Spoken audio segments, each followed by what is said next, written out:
booqashada madaxweynaha federaalka Soomaaliya Xasan Sheikh Maxamuud ee magaalada Jigjiga waxay xambaarsan tahay muhiimad weyn oo dhinacyo kala duwan leh. Madaxweyne Xasan Sheikh, ra'iisul wasaaraha Itoobiya Abiy Ahmed iyo madaxweynaha Jabuuti Mudane Ismaaciil Cumar Geelle ayaa si wadajir ah xariga ugu jaray Shabeelle Resort kaas oo ah mashruuc dalxiis oo ku fadhiya 385 hektar. Mashruucan ayaa qayb ka ah dadaalada lagu horumarinayo dhaqaalaha iyo isdhexgalka gobolka. Marka laga soo tago xarig jarka, madaxdu waxay yeesheen kulamo lagu falanqeynayo amniga iyo siyaasadda Geeska Afrika. Fila Soomaaliya waxa ay sheegtay in xoogga lagu saaray xoojinta iskaashiga dhaqaale iyo xal u helidda caqabadaha hortaagan xasiloonida gobolka. Madaxda ayaa sidoo kale kormeeray mashaariicda horumarinta wadooyinka ee laga hirgeliyay gudaha magaalada Jigjiga si loo casriyeeyo bilicda iyo adeegyada caasimadda. Wafdiga madaxweynaha waxaa garoonka diyaaradaha ee Garaad Wiilwaal ku soo dhaweeyay madaxweynaha maamulka Soomaalida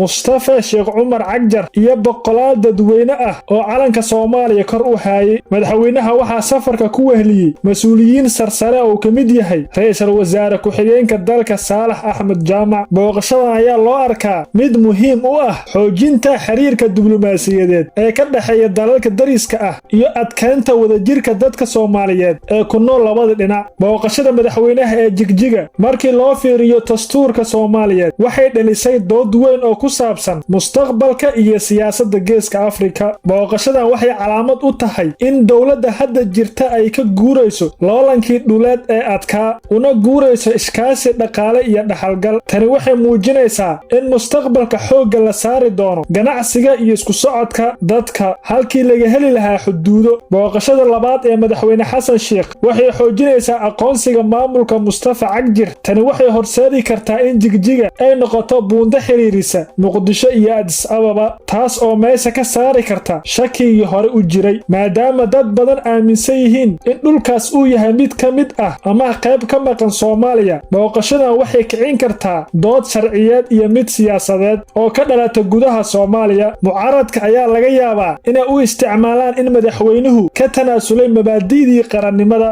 Furitaanka Shabeelle Resort iyo mashaariicda kale waxay horseedayaan in Soomaalida labada dhinac ay yeeshaan dano dhaqaale oo isku xiran, taas oo mustaqbalka ka dhigi karta xuduudaha kuwa magacoon kaliya ah. Si kooban, mustaqbalka waxaa la filayaa in siyaasadda dibadda ee Soomaaliya ay noqoto mid ku dhisan maslaxad dhaqaale, iyadoo laga yaabaa in ay hoos u dhacdo hadalhaynta ku saabsan dhul raadinta rasmiga ah. Ma u malaynaysaa in iskaashiga dhaqaale uu xal u noqon karo tabashada muddada dheer jirtay, mase waxay daciifinaysaa qadiyadda Soomaaliyeed? Sidee Masar u aragtaa booqashada madaxweynaha federaalka Soomaaliya Xasan Sheikh Maxamuud uu ku booqday magaalada Jigjiga iyo xiriirka kala dhaxeeya Itoobiya? Masar waxay si taxadir leh ula socotaa dhaqdhaqaaqyada madaxweyne Xasan Sheikh Maxamuud iyadoo dhanka kale ka eegaysa maslaxadeeda gobolka. Masar waxay si joogto ah u sheegtaa inay taageersan tahay midnimada iyo madaxbannaanida dhuleed ee Jamhuuriyadda Federaalka Soomaaliya, iyadoo ka soo horjeeda isku day kasta oo lagu wiiqayo qarannimada dalka, gaar ahaan faragelinta shisheeye. Masar waxay u aragtaa booqasho kasta oo xoojinayso